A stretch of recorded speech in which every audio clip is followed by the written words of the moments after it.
Alô, povo de Deus, tudo na paz do Senhor? Uma boa noite para quem está de noite, um bom dia para quem está de dia, uma boa tarde para quem está de tarde. Hoje nós vamos falar sobre o último tópico, cujo tema é as 7 perdas de Jó, mais detalhado. E tirando dúvidas sobre o Beemute e o Leviatã do rio e o Leviatã do mar. Na última vez que nós ministramos aqui um estudo, foi sobre depressão, ansiedade, pânico, estresse. Mais interessante que Pedro, em 1 Pedro capítulo 5, versículo 7, o Senhor fala, através de Pedro: lançai sobre Deus toda a vossa ansiedade, pois Ele tem cuidado de vós. E também falamos sobre Jesus e seu sofrimento de pavor, angústia e tristeza no Getsêmani, da qual seu suor se transformou em grandes gotas de sangue.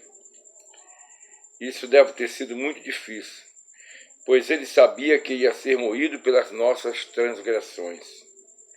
E eu expliquei que crise de ansiedade você sofre por aquilo que ainda vai acontecer. Isso está em Isaías 53:10, que diz: todavia o Senhor agradou moê-lo, fazendo enfermar. Deve ter sido terrível o que ele passou, pois ele levou os pecados do mundo todo. No final do ano passado, um dos nossos inscritos no nosso canal falou: pastor, o senhor no primeiro vídeo fala sobre as 7 perdas de Jó, mas o senhor não fala quais são as 7 perdas de Jó. Então, nós vamos falar justamente também sobre isso, mas antes nós vamos tirar algumas dúvidas, tá? Sobre o Beemute e o Leviatã do rio. A Bíblia hebraica o chama de gigantesco animal. Jó é o livro mais antigo da Bíblia. Ele foi escrito há uns 4.000 anos atrás. Uns 4.000 anos atrás. E nós vemos aqui, no capítulo 40, versículo 15 em diante, que fala sobre um animal diferente. E diz o seguinte: contempla agora o Beemute, que eu fiz contigo, come erva como boi. Eis que a sua força está nos seus lombos, e o seu poder nos músculos do seu ventre. Quando quer, move a sua cauda como cedro, e os nervos das suas coxas estão entretecidos. Os seus ossos são como tubo de bronze, e a sua ossada é como barra de ferro. Ele é obra-prima dos caminhos de Deus. O que o fez, o proveu da sua força. E no verso 23 ainda diz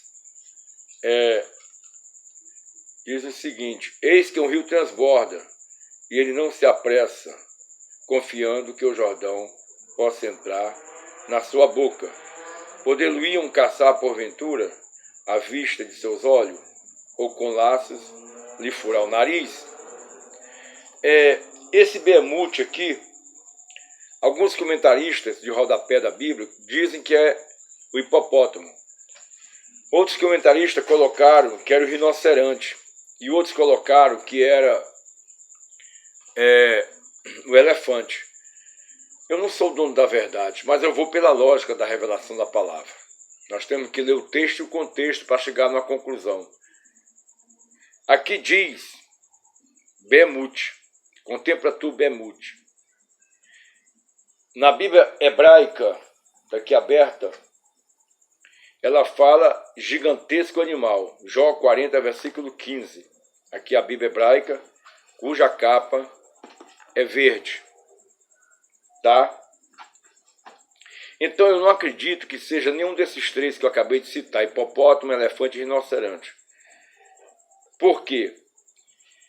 Porque aqui diz que quando quer, move a sua cauda como cedro. 40, versículo 17. E nós sabemos que o cedro do Líbano tem de 20 a 40 metros de altura, enquanto que a cauda do elefante, do hipopótamo, do rinoceronte é uma mixaria. só serve para espantar mosquito, não é mesmo? Então, o que acontece? O Senhor fala que eu fiz contigo, que come erva como boi. Por que Deus fala eu fiz contigo? Depois eu fui lá para Gênesis, e a Bíblia é a maior intérprete de si mesmo. Eu notei que, assim como Deus criou esses animais no sexto dia da criação, ou no sexto período, nesse mesmo período o homem e a mulher foram criados. Mas eles foram criados antes de Adão e Eva. Os animais foram criados antes de Adão e Eva. Quando Deus colocou Adão e Eva no jardim do Éden, já estava tudo pronto, tudo preparado. Tá? Então, esses períodos aí podem ter durado milhares de anos, milhões de anos, eu não sei. Mas é porque a Bíblia ela é escrita numa linguagem antropomórfica, que é justamente numa linguagem humana. Então Deus mandou Moisés escrever, não é, que a terra foi feita em 7 dias. Claro que no sétimo ele parou a sua criação, ele fez uma revisão de tudo que tinha feito. E ele chegou à conclusão de tudo aquilo que ele tinha criado, inclusive o homem e a mulher, era bom. Né? E esse que é tudo que fez e viu que era muito bom. Gênesis. Então, outro motivo que nos leva a crer que isso aqui não é elefante, hipopótamo, rinoceronte, fala sobre os seus ossos. Fala que ele come erva como boi. Depois nós vamos falar sobre os ossos.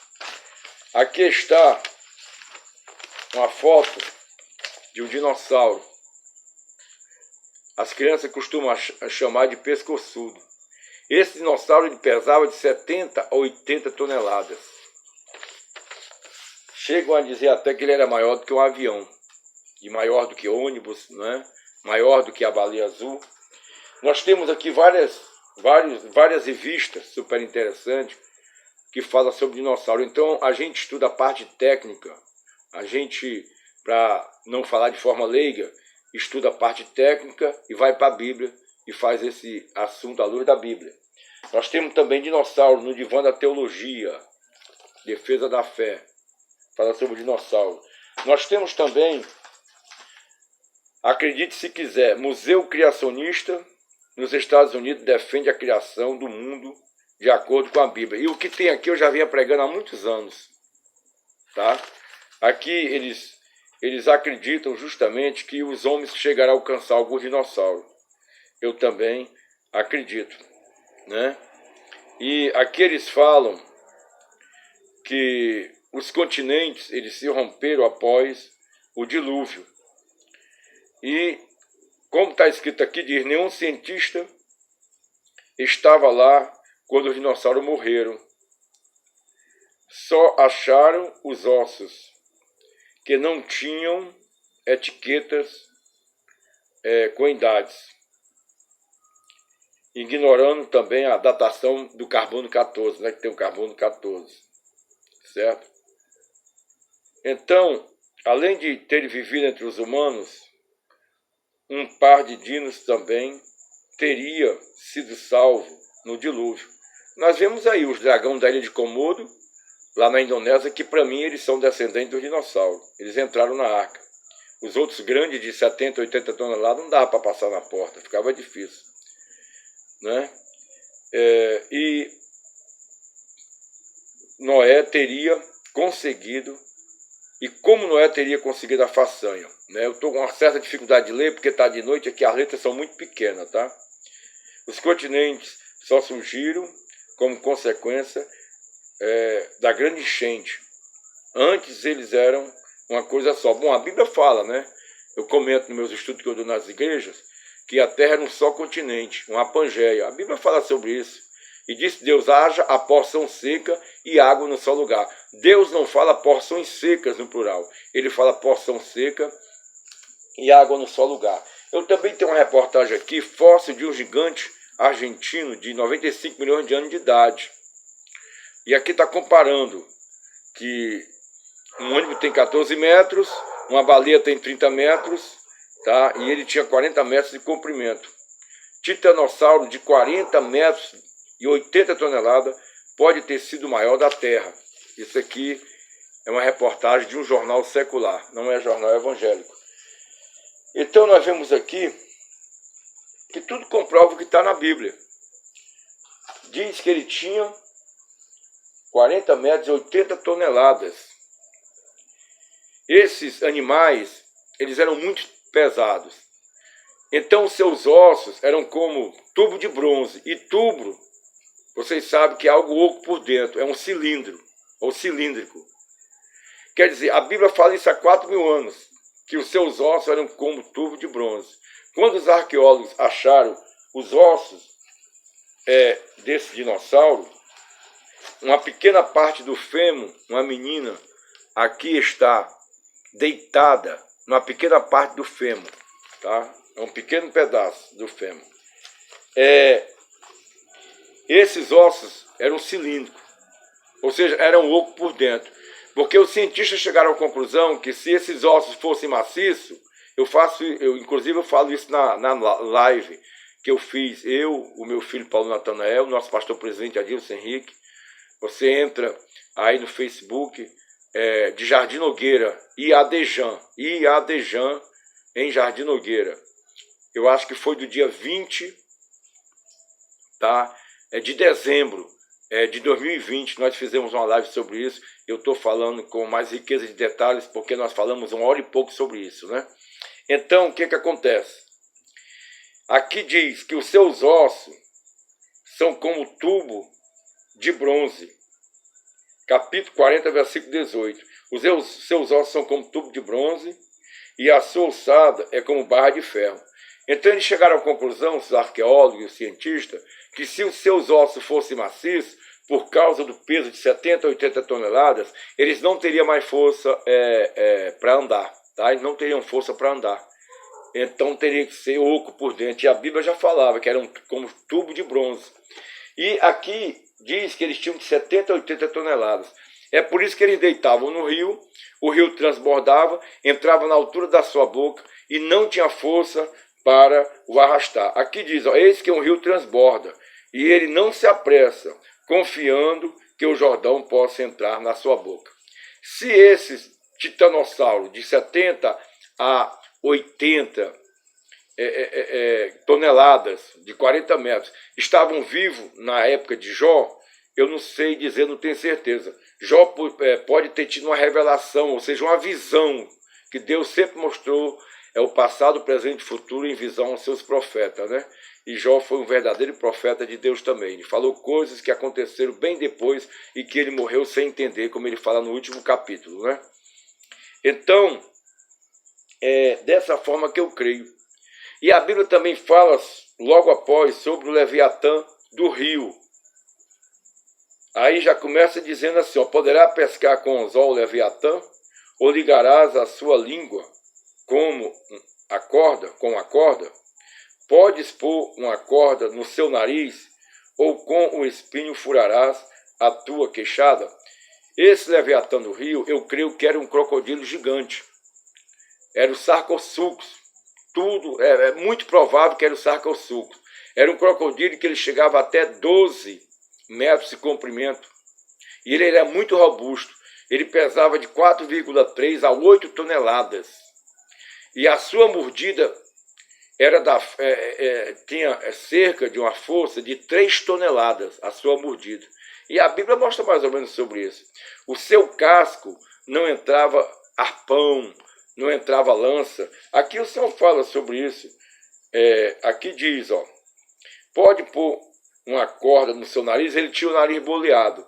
Até hoje tem um alligator, não é, que era o descendente desse Sarcosuchus imperator, não é, que é crocodilo imperador grande. Até hoje tem um de 6 metros, tá? Tem uns aí que chega a 6 metros e o nariz dele é boleado. E aqui diz que poderia colocar uma corda no seu nariz, que era boleado. Podes pôr uma corda nele, tá? Ou furar com espinho a sua queixada. Porventura multiplicará as suas suplicações para contigo, ou brandamente o falarás. Quer dizer, aqui ainda diz, verso 7, 41:7 de Jó: encherás a tua pele de ganchos, ou a sua cabeça de arpéus de pescadores, não é? ou de arpões, põe a mão sobre ele, lembrarás da peleja, e nunca mais tal intentarás. Ou seja, o Senhor está falando que se fosse tentar pegar ele, não ia conseguir. Inclusive, os Estados Unidos fizeram um filme de uns jovens que iam para a floresta, um passeio, fazer uma trilha, e se encontravam com um crocodilo gigante desses aí. Ele tinha uns 12 metros, como eu já falei, não é? E esses crocodilos, eles cientificamente são chamados de Sarcosuchus imperator, tá? Que é crocodilo imperador. Era o maior crocodilo que existiu. Hoje, eu creio que eles estão em extinção. Ninguém tem achado mais um crocodilo de 12 metros. Mas tem, como eu já falei, um descendente dele de 6 metros que tem o nariz boleado, tá? Então, o Senhor fala justamente sobre esse crocodilo, não é? Que aqui chama Leviatã do Rio.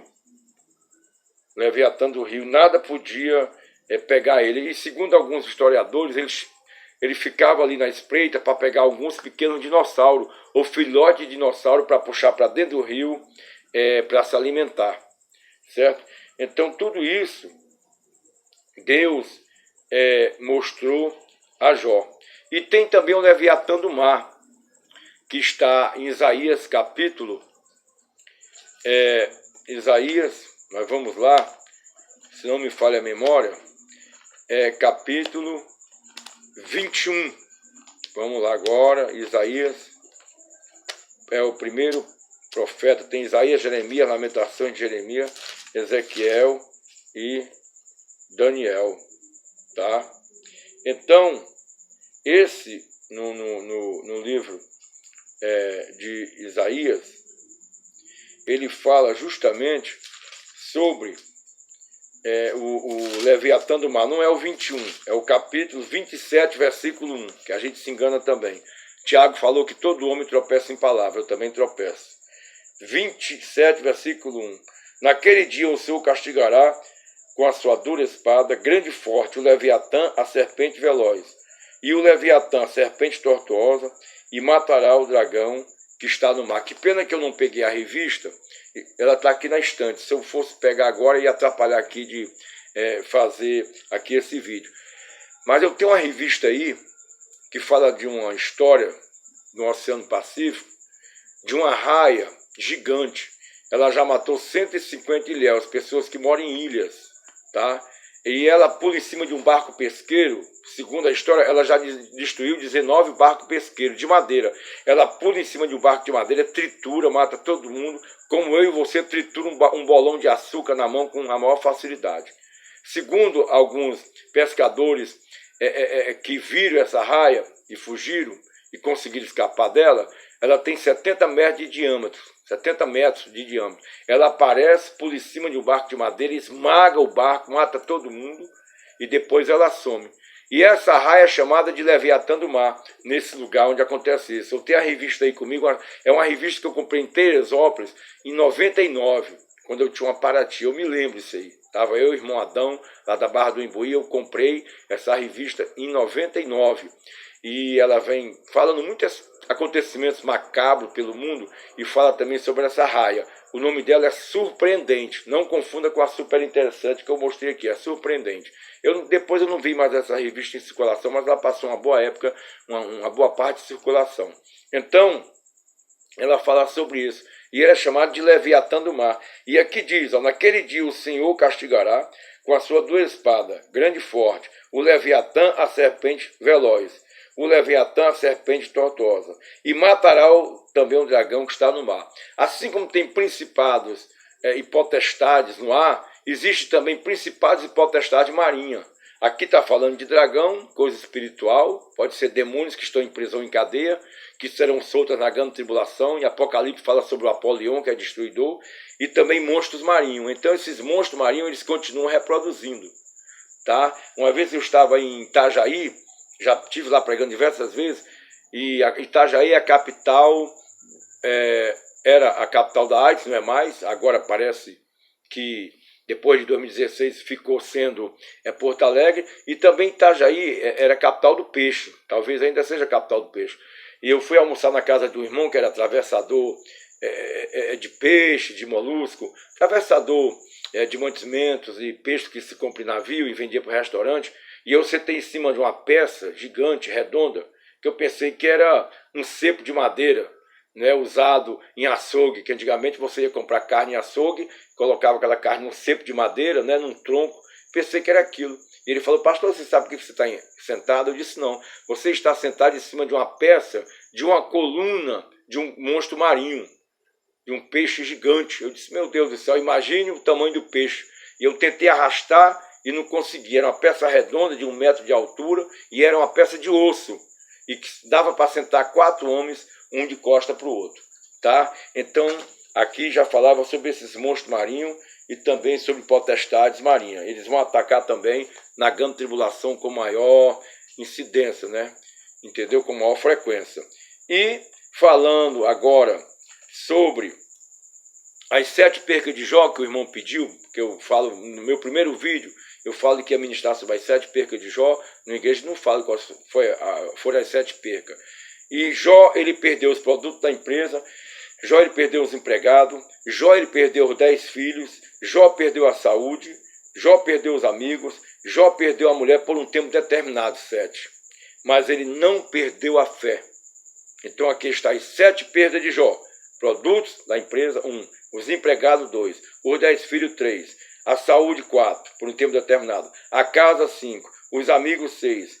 A mulher, 7, por um tempo determinado. Depois ele teve mais 10 filhos com a mesma esposa. Isso eu provo em Jó capítulo 31, versículo 1, que ele fala, eu fiz um concerto com meus olhos. Como depois vou olhar para uma virgem, para outra mulher?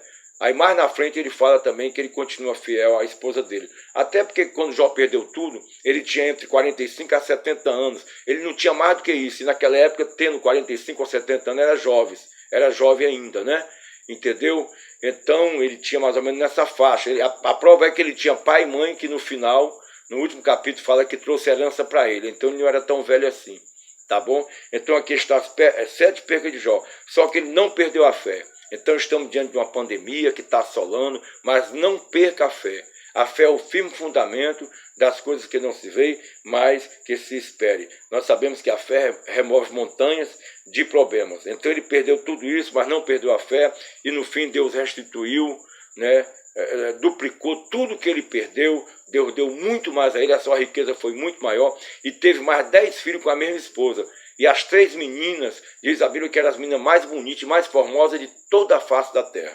Porque os primeiros filhos de Jó perderam a vida porque eles só queriam saber da bênção de Deus, mas não queriam saber nada do Deus que dá a bênção. Só queria a bênção de Deus, mas não queria nada com Deus da bênção. Já os últimos 10 filhos de Jó morreram de velho, porque eles queriam saber, em primeiro lugar, o Deus da bênção, adorar em primeiro lugar o Deus da bênção. É aquilo que está na Bíblia. Buscar e pois em primeiro lugar o reino de Deus e a sua justiça, e as demais coisas vos serão acrescentadas. Que Deus abençoe a todos, dê o seu like, tá? Se você entendeu, tá? Faça o seu comentário respeitoso, tá? Se inscreva no nosso canal, a glória de Deus, mais a alegria nossa.